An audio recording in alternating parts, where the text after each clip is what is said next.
In a survey in 107 countries by Transparency International, majority feels governments are ineffective. They say that corruption is getting worse.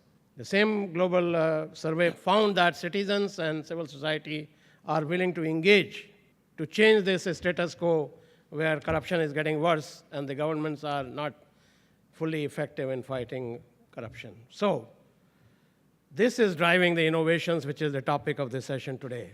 Openness in the government, transparency, some people call it, disclosing information, letting the people know what the governments are doing. Inclusiveness, making sure that all segments of the society are part of the government affairs and their voice is heard.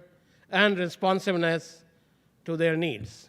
The second category of innovations is beneficiary engagement to improve public services and expenditures. If you want to know whether the development programs are working or not, ask the beneficiaries. That is driving a whole set of innovations like citizen report cards, satisfaction surveys, text SMS texting applications, whole lot of innovations.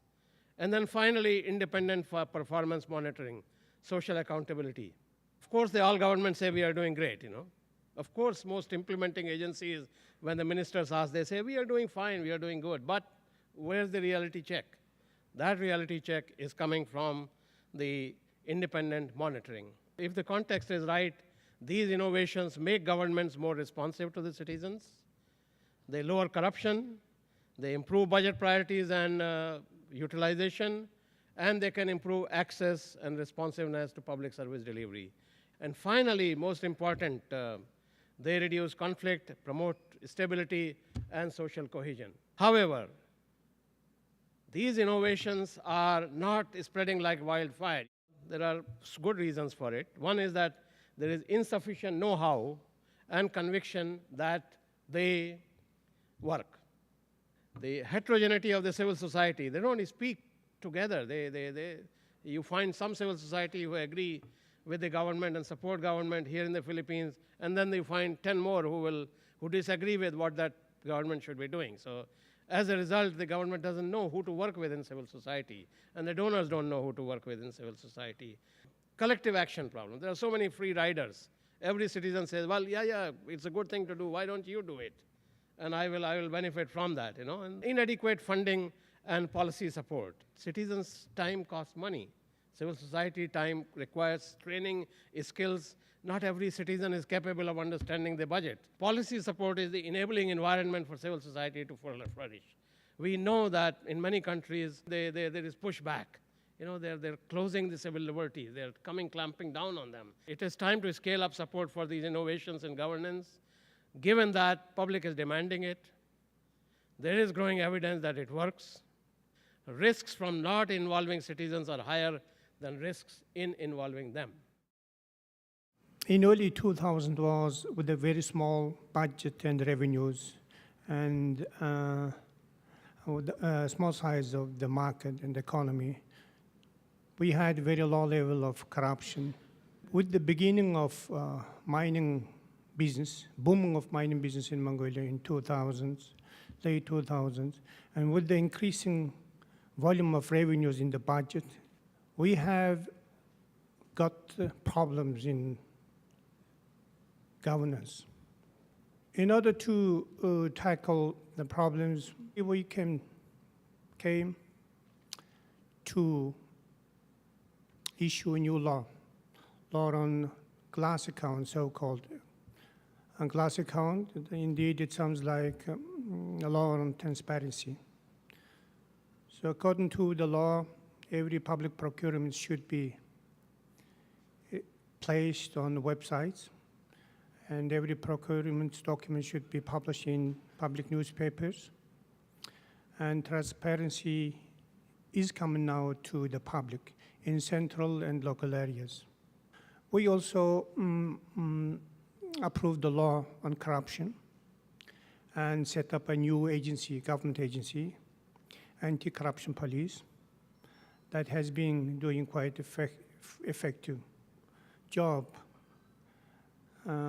providing information to the public about the public procurement and publishing all information about the reports and revenues and income reports about high top officials. Government also drafted and submitted to the society, to the public, draft of law on smart government, which means that we would like to turn the big government to the smart government, to use more innovative equipments and innovations in the governance, to mobilize more experienced and skilled people. We know that a lot of government officers are trying to hinder the private and business and investment activities in Mongolia. Can you imagine that just in order to start one business, one individual or company should collect more than 200 licenses and permits that were really impossible in a small economy like Mongolia. So it has been reduced twice, and we are working still further to reduce it again twice in order to create a more favorable investment and business environment for the private companies. We are far today from finished. There is a lot of problems ahead, but we are strongly determined to continue our activity to tackle these issues in the years to come. In ADB, we believe that institutions critically matter for development. We want to introduce change through those institutions. Information and communication technology is also a very powerful driver of change. So the idea behind a lot of the work that we've been doing is to graft the whole concept of drivers of change into institutions. And how do we do that? Well, we do that through e-solutions. Some of the benefits that come out from these types of programs. Organizational efficiency is one key aspect of these investments in e-solutions. A second key aspect in terms of benefits is that it is easier to apply and it deters corruption. And you can think of it in terms of tax administration. You can think of it in terms of a licensing process. If you remove that face-to-face interaction, you're making it easier, you're discouraging in some ways the risks of corruption taking place. I can draw the example of a tax authority where if I'm generating data files that allow me to compare and contrast income tax submissions against, say, VAT imports, I can cross-reference this data and I can identify those outliers, which allow me through a risk audit system to zone in on those high-risk elements and then thereafter enforce sanctions. If you go to a country and you talk to the ministry, let's talk about anti-corruption measures, it's not an easy discussion to have. If we're able to find entry points through such investments, such as e-solutions to improve institutions, you get a much greater ownership most of the time. Some critical success factors. And a key point that should come out of this is that it's not about ICT in some ways. It's not about technology. It's about bringing together people, processes, as well as technology. We need to be able to sensitize people in an agency, in an institution, to make sure that they're willing to participate in that change process. We need to have champions of reform who are willing and able to lead the process. And here we're talking about many things.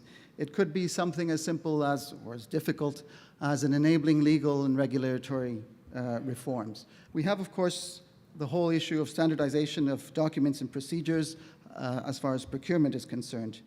Business process re-engineering, that's critical. If we're simply going to implant the technology on the old systems, we're not going to get much synergy and we're not going to get much change. Finally, technology. We need to make sure that there's compatibility of the technology with the needs of the institution. We can't build too much too fast, or else perhaps we'll not get the traction that we need. The budget process is the policy instrument that governments have to shape development. So if we get the budget process right, it's a very important movement forward in terms of strengthening overall governance. We look at things like, obviously, revenue management information systems, treasury management systems. We could even apply it to many other aspects, anti-corruption agencies. We can apply it across a range of institutions that help in building smart government. From my experience, I believe that there are two important understandings about fighting corruption. That's the main framework, that there is no single solution to fight corruption. If you think that all you need is to get the system right and prevention and then corruption can be eradicated, I'm sorry. This never happened. You need a multi-approach. And then secondly, of course, it's good to set up an anti-corruption agency to focus, to spearhead the fight against corruption, where you cannot rely on the agency alone. Anti-corruption strategy should be a three-pronged approach: education, prevention, and enforcement. Education is that we want to try to make people that they don't want to be corrupt, the mindset. If everybody don't want to be corrupt, you have no problem. No? Okay, so through education. But it can work for some, probably not for others. So for those who still want to be corrupt, what do? You try to have preventive measures so that they can't corrupt, or make it difficult for them to be corrupt. But still, there are a lot of people that can be well above the system. So how to deal with these people is enforcement. Deter them so that they dare not corrupt. If you're corrupt, then you'll be arrested, prosecuted, sent to jail, and then the whole family is in shame. It would be nice to have an anti-corruption agency to spearhead all these three approaches. But in some of my visits to some of these corrupt countries, they set up an ACA, anti-corruption agency, but actually most of them are ineffective, unfortunately. Why? Actually, lack of resources, lack of legal support, lack of professionalism, but mainly boils down to two words: lack of political will. Maybe what we can do is to introduce this concept of institutional integrity management. Every institution, whether it's business or government, the head of the institution should have the responsibility to clean their own house. Can you imagine if every government agency, every banks, every public utility company, public listed company, they all have a proper institutional integrity management? We probably do not have the 2007, 2008 global financial crisis. I learned from Bhutan that they put the code of ethics and ethic training on their internet. And every government servant are required to go through this e-learning course on the internet. And then they have to sit for the e-test on the internet. And if they fail, they have big problem. They probably have to try it again. If they fail again, then maybe that's the end of his career prospect. My suggested good anti-corruption framework is that you should have an effective anti-corruption agency with three-pronged approach, and then everybody should be involved. So the government institutions, banking, should have their own institutional integrity management, and then working together with the civil society and the public. This would be a formula to tackle corruption in any country.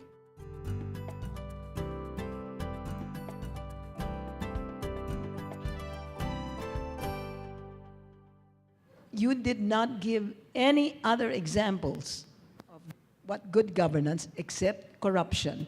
So let's see, is corruption the all and end all of this? Vinay, I think my view is that corruption is the symptom. And just like fever, you get sick and you have fever. If corruption happens, there are some weaknesses, and those are governance weaknesses. If corruption level is low, the governance and quality of implementation of laws and regulations should be high. So corruption, no doubt, is the key issue for us to focus on. Because governments are unable to provide the services and service delivery fails, then that is igniting an interest to perhaps overcome these hurdles of service delivery by paying a bribe, linking it to the demand side, because you don't have the tax authorities, or because you're not enforcing, the state then becomes dependent on stakeholders and other vested interests to be able to fund other activities, and it becomes a vicious circle. We have to reduce the government involvement in everything, in licensing and permitting every businesses. It's too much. Governments are too much involved in the business. Secondly, governments are collecting too much revenues in the budget.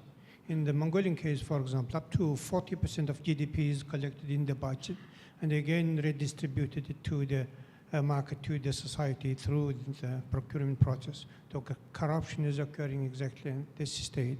And third, the government should reduce its ownership of assets and properties.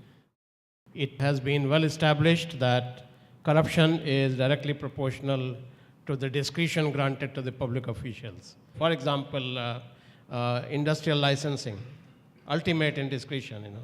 The moment you eliminate licensing, corruption is gone. If you look at Bangladesh in terms of corruption rankings, it turns out to be among the worst in the world, probably the worst in the world, Transparency International, whatever it is. And yet if you look at performance on social indicators of Bangladesh, it beats all its relevant comparators. Many people have questioned this relationship and the causality between democracy, good governance, and development. And I think Bangladesh paradox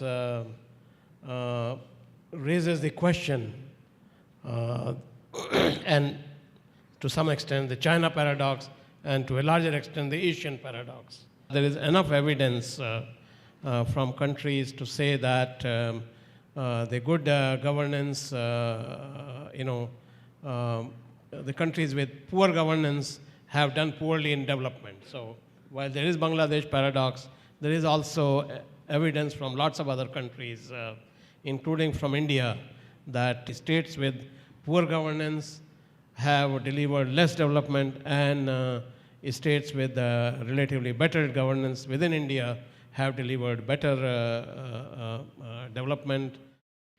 10 years ago, when the corruption index was quite low, at the low level in Mongolia, by even international index, Mongolia was standing at a quite good position. The GDP growth was more than 10-15%, and sometimes exceeding 15% per annum. And in recent years, when the corruption level was growing quite high, even intolerable levels, the GDP was declined from 15 to 5% annually. So you can judge how much the corrupt situation or the governance are affecting the general economic development process. I don't think there is one universally agreed scientific method, because corruption is a secret thing, a secret crime. So you can never be able to measure what people are doing in secret. So you have this long famous the corruption perception index, but clearly they are not scientific. When you have a public opinion survey over 1,000 respondents, citizens, etc., we ask a number of questions. One of them is that, have you ever come across corruption yourself in the last 12 months? Many countries do that, and somebody do a kind of survey, and then the average of all the countries is about 27%. So if you are above 27%, means that you are more corrupt than the average. So one good question of perception is not to ask them, what do you think about corruption in this country? How bad is this country? No, ask him this specific question. In your mind, is corruption a high risk or low risk crime? Give them some kind of scale. If most of the people think that corruption is a low risk crime, then you have a real problem. We do recognize that a very important aspect of paying taxes is being able to communicate effectively what is the purpose of paying taxes, and what are we going to do with the money that you collect. And I wanted to perhaps bring an example of the Maldives, where we have been doing very good work with the taxation authority, where they've introduced a modern tax system very much based on IT solutions. And there has been a tremendous achievement, partly in terms of using social media to be able to reach out and explain why it is important to pay taxes and what those revenues are going to be used for. So certainly the communication strategy is essential, and certainly it is a very important critical factor in terms of success. Malaysia now have this certified integrity manager scheme. So what they have done is that you provide training, and then you, after training, if you pass, then you become a certified integrity manager. So which makes sense. No? For an institution, you often expect that you will have an audit manager. You often expect that you have a security manager. But if corruption can be a major issue, why not have an integrity manager? Huh? The other things that we have done in Hong Kong is, again, promoting business ethics. So we have an ethics development center. Any company, if they wants to design a tailor-made code of ethics, can come to this center. They will help them. If you need any talks training, you can go to this center. They prepare many toolkits. That no single agency can eliminate corruption or control corruption. So you need a systems approach. While it is good to support champions, they come and go. And we have seen it in many, many countries, including here in the Philippines. The good champion is there, things work fine, remove the champion, institution is back to where it was. In the Philippines, there are innovations that we have undertaken, and as a result, there has been an improvement in corruption prevention. We had a case. This is an example of ICT, where an abduction was photographed by a citizen, and she put it in the internet, and it caused the Philippine National Police to investigate what had happened, and it turned out that it was an abduction that was committed by 8 policemen.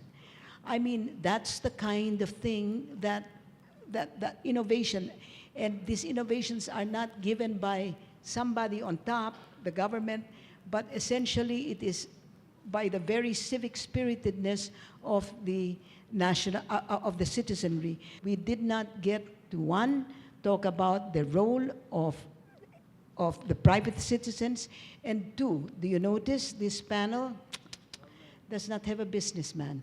He's correct. The businessman is the other side of the corruption situation.